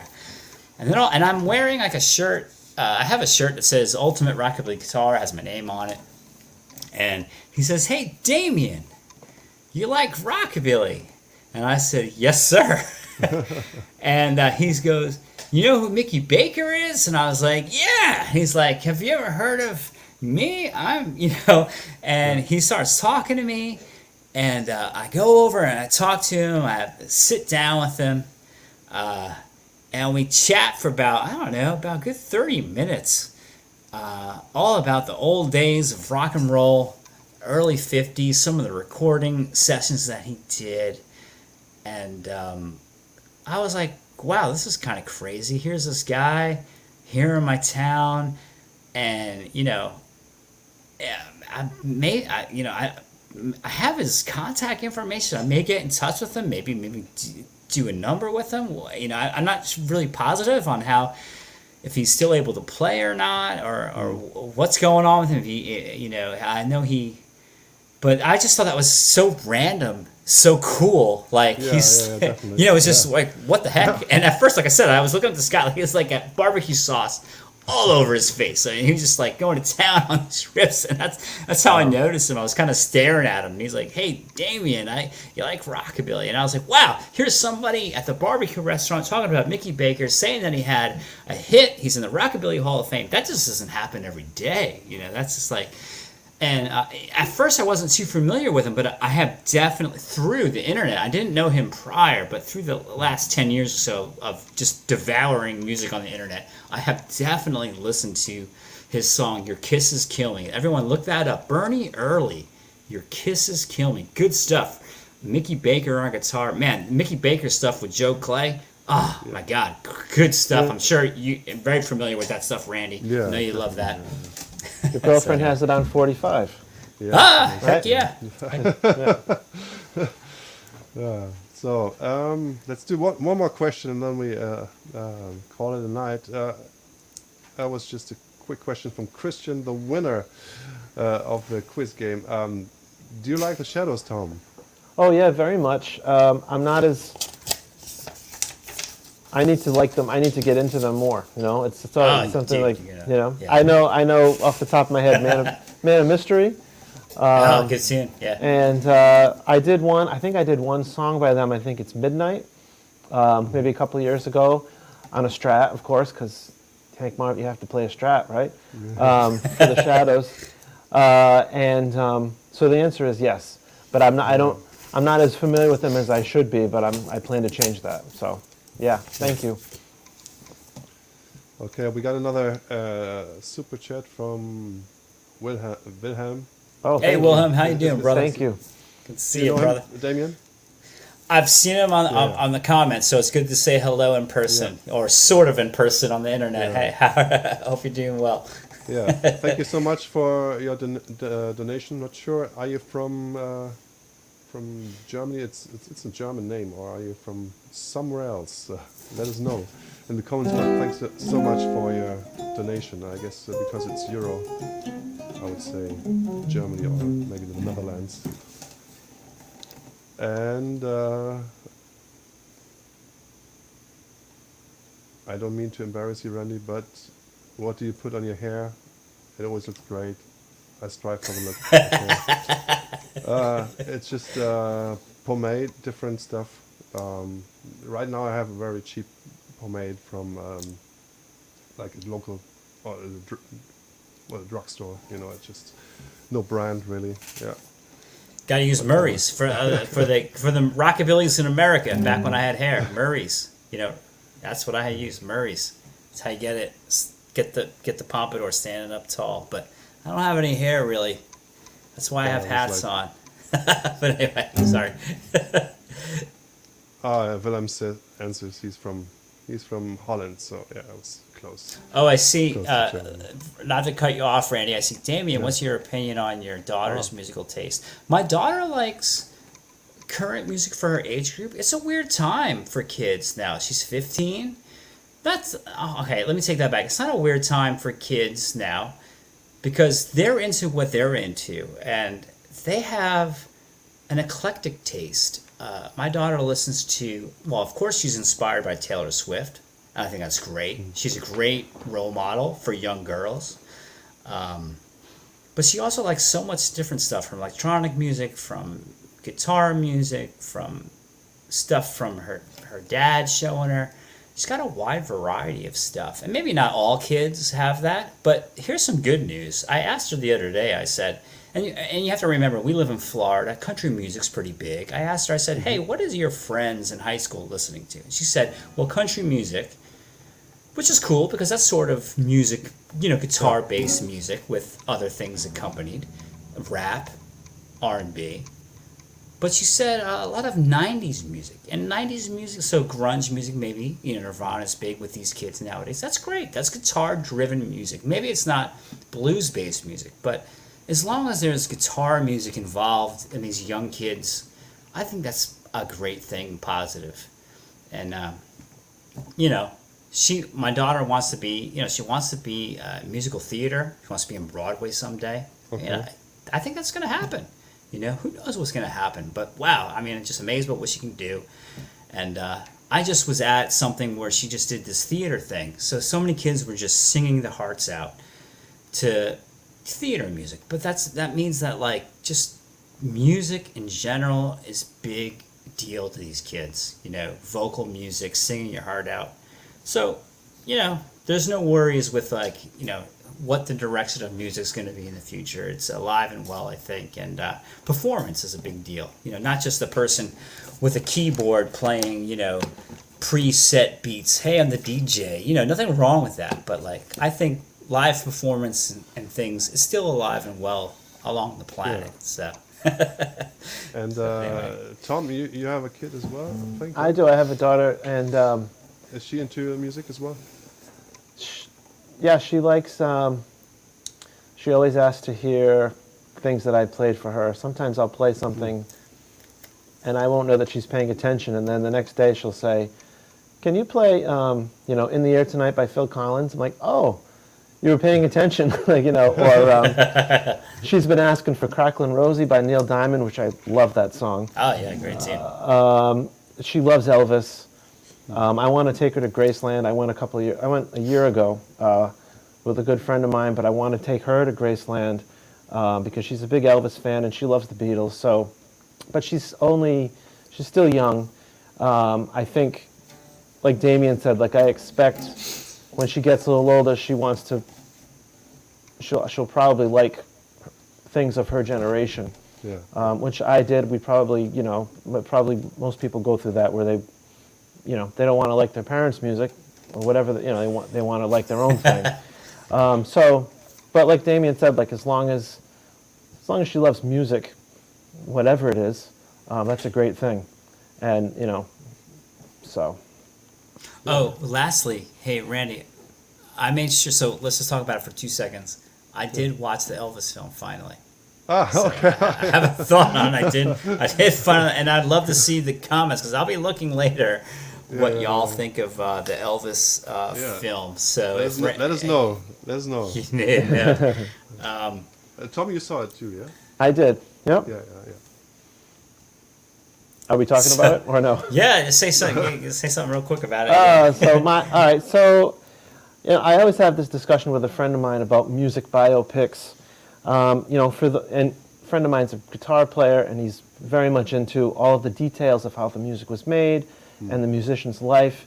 And so he's always usually very disappointed with some of these biopics because he feels like it's not very accurate. There's a lot of details left out. They don't quite get it.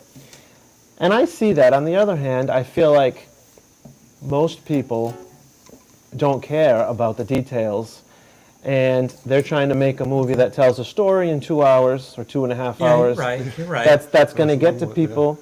And so I feel like with this movie, they really, the point is to show the massive cultural impact of Elvis, to show the cultural, massive ripple of cultural impact that he was. And I think it shows that. And I think for people that aren't into Elvis, that don't listen to Elvis every day, every minute, like some of us, are going to see this movie, and it's going to give them a sense of who he was and his talent and what was so great about him. Yeah. And so I can respect the movie on that level. As I was not a fan of the first half of the movie, the rockabilly era. I thought that was very big and loud and noisy. Yeah. And so personally, but for people that don't have the sensibilities or knowledge of that, they might receive it differently. I really liked what they did with the Vegas era. I thought that I really enjoyed his performance in general, and I enjoyed the live Vegas stuff. I thought was fantastic to watch, and I thought that the actor was great. Yeah. And so overall, I'd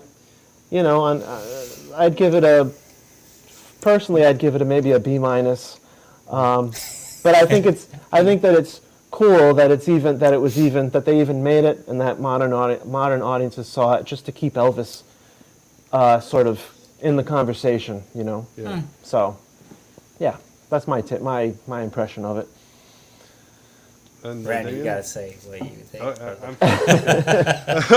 Well, second. Yeah, well, I agree with Tom. I like the second part better than the first one. The first one, overall, the movie was, like, apart from all the minor details, it was just too wild, too loud for me. Like, all the colors and all the scenes blending in each other, like all the cuts every 2 seconds and going big and everywhere. Okay. So I don't like that, but that's just personal taste. I think if it was made for like young people nowadays, they grow up with that kind of style, so they probably like it more, appreciate it more. But I really love like film noir, from the 40s and the 50s, so and that's a totally different way of approaching a movie, where you play scenes out, and also I watched it in German, and I thought the German version was terrible. I told you that before. The translation was really bad, and dialogues were really, really bad. I'm not sure how it was in English then. Okay. So I Yeah, can could comment be on different. that. But the later years, I thought they did a pretty good job. But overall, it wasn't my movie, so I would give it probably a C+. Yeah, well, as you can see, I'm a big fan of Big E. I'm wearing something with his name on it. Crown Electric over here, Elvis. So, a couple of honorable mentions. That 90s miniseries with the early Elvis miniseries. Yeah, I love that I one. remember that. Yeah. Wow. Yeah. We all gotta like that. Every rockabilly dude's gotta like that. Gotta appreciate that. And Priscilla had a part in that. I think it was all her being like, this is gonna be okay, this isn't, she had to say on that. And that other, Kurt Russell's, after watching this Elvis film, yeah, do I appreciate the Kurt Russell film? Heck yeah, I do. That's a pretty good interpretation. And also the one that came out in American television, a miniseries, not that long ago, with the guy from the Tudors TV show. I forgot his name. Very good. This film, it was a visual spectacle. It was done fast for the younger people. Tom, you have it right on the idea. Does it help show younger people of the impact that Elvis had? Definitely. The one thing that I thought it missed was, does it make Elvis music now currently more popular again? Sort of like Elton John and the Queen movie did. Not that necessarily Queen's always been, relevant but Elvis's music has sort of swayed. If you're not into rockabilly and roots music, it's kind of like an afterthought. This film did not help give Elvis back the popularity that I was hoping for. Man, I was pulling for that. But this film didn't do that. But it was an enjoyable watch. Randy, some of the things that you didn't like, I understand.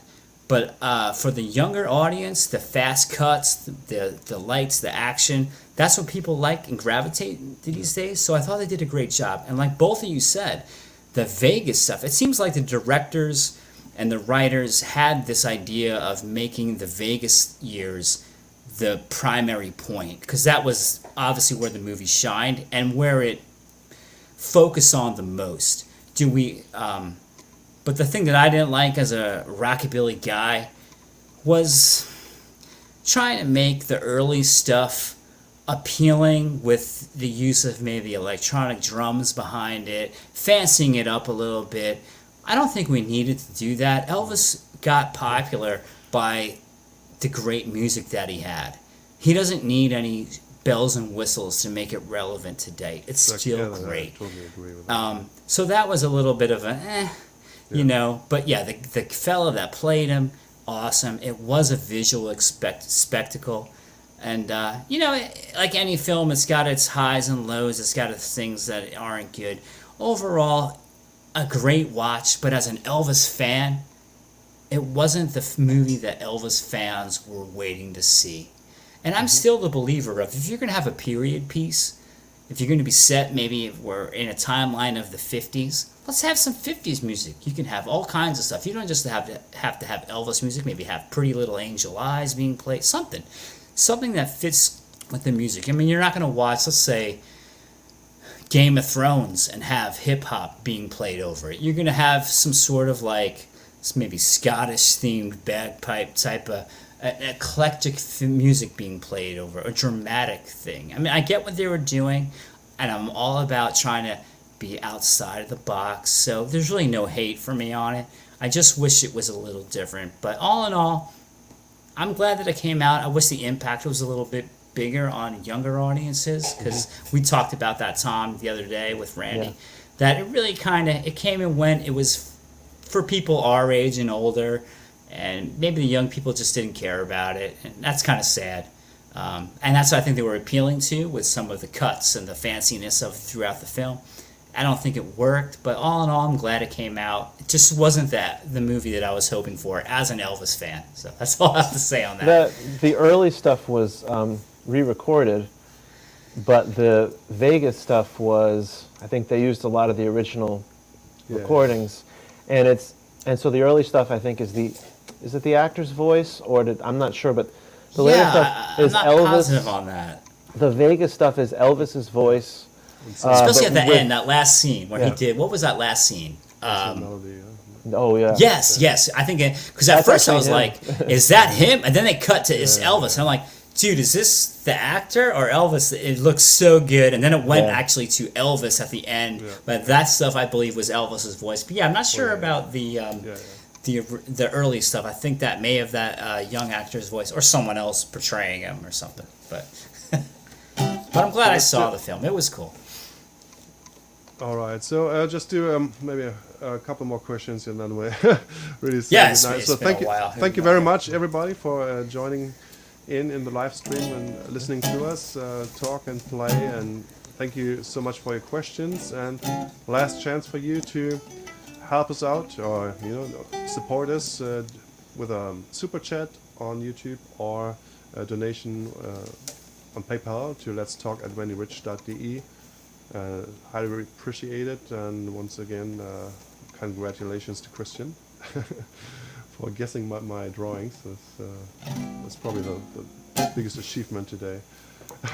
So, David asked, did you guys ever give up on the idea of being famous, and how did you cope?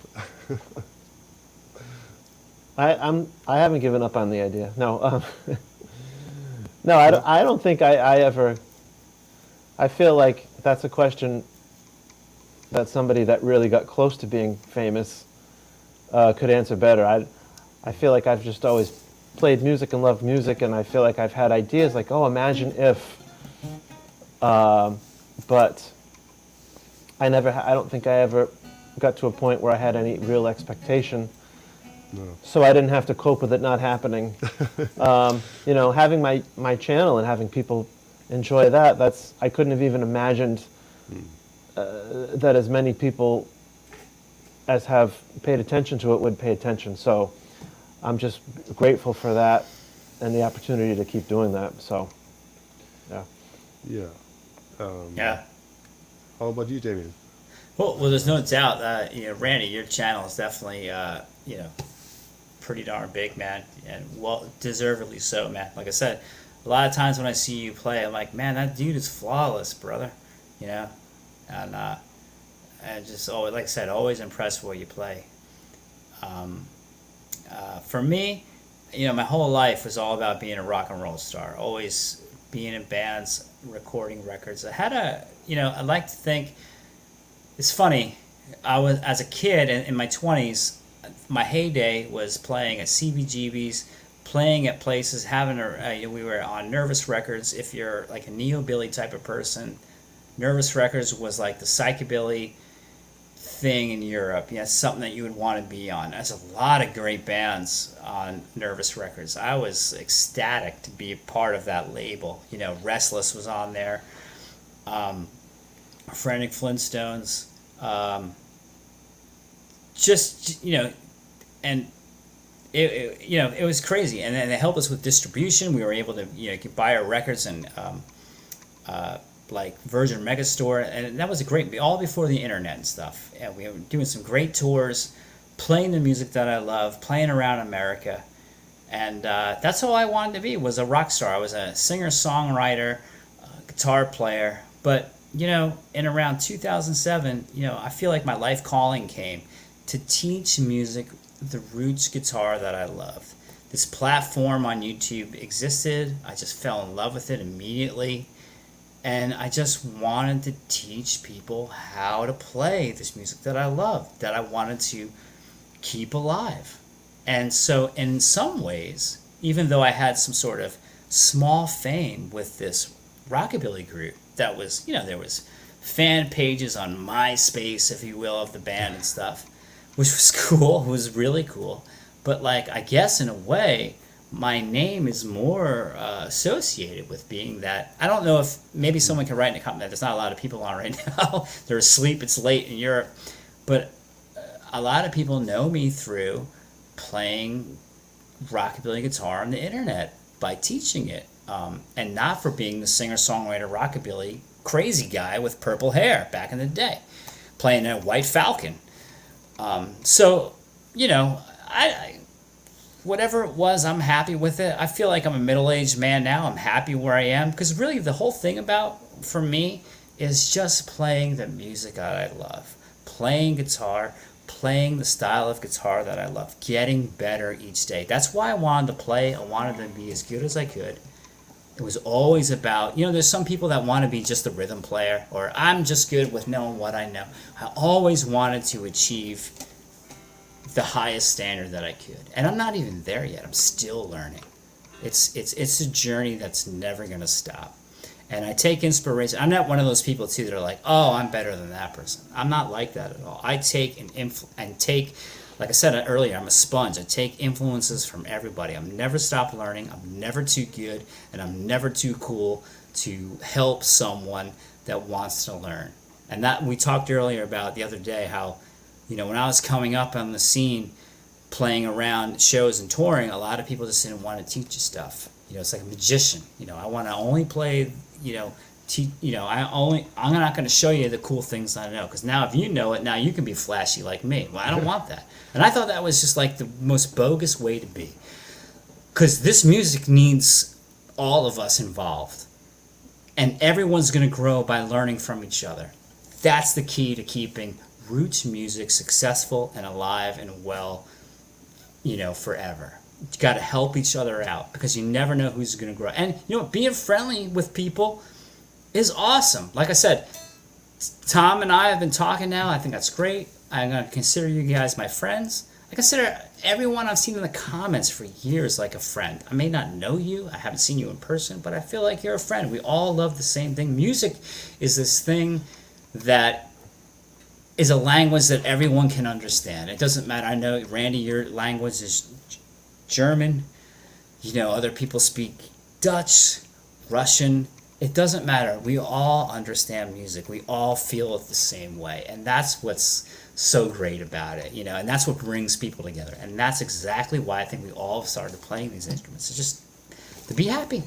That's the most important thing. So I'll shut up. Same for me. I never aspired to be famous. You know, like some people are saying, you know, they picked up the guitar, started learning guitar because they wanted to be cool and famous, you know, and popular.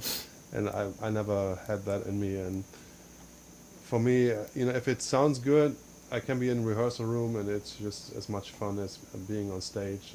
You know, it's a matter of fact, I enjoy smaller gigs or just a few people much more than being on a big stage. So I always get very nervous then, and I don't like to be on big stages really. But I like playing with the guys together, you know, and so yeah.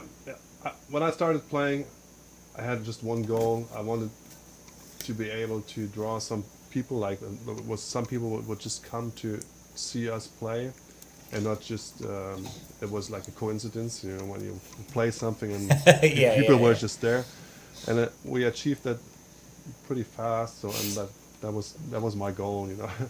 And then now I played with many of the 50s artists, which I really enjoyed. I never dreamed of that I would do something like this, you know. And so yeah, I achieved everything, you know, and much more than I ever dreamed of. So Yeah.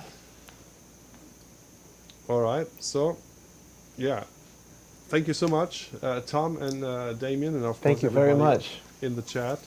And once again, check out Damian's channel, Tom's channel, and of course this is where you can get a lot of jam tracks and guitar lessons, surf lessons, and rockabilly lessons. And then Damian offers all kinds of courses and t-shirts and records and CDs as well. Yeah. Oh yeah. So you got everything covered there. So check them out, and of course, leave a like on YouTube or Facebook. And thank you so much. And just wanted to say, I have the next show, Let's Talk Rock and Roll, scheduled already, which will be on the 8th of January, which is of course Elvis's birthday. Nice. I don't have Elvis here, but I will talk to Deke Dickerson. Wow. From California, and he just wrote a fantastic book about Merle Travis. So we're going to do some Elvis special as well. Awesome. That's going to be awesome. Wow. January the 8th. So Yeah. tune in Yes. if you can. And yeah, thank you very much, and bye bye. Good night. Awesome. Goodbye. Bye. Take care, everybody. Thank you. Bye-bye.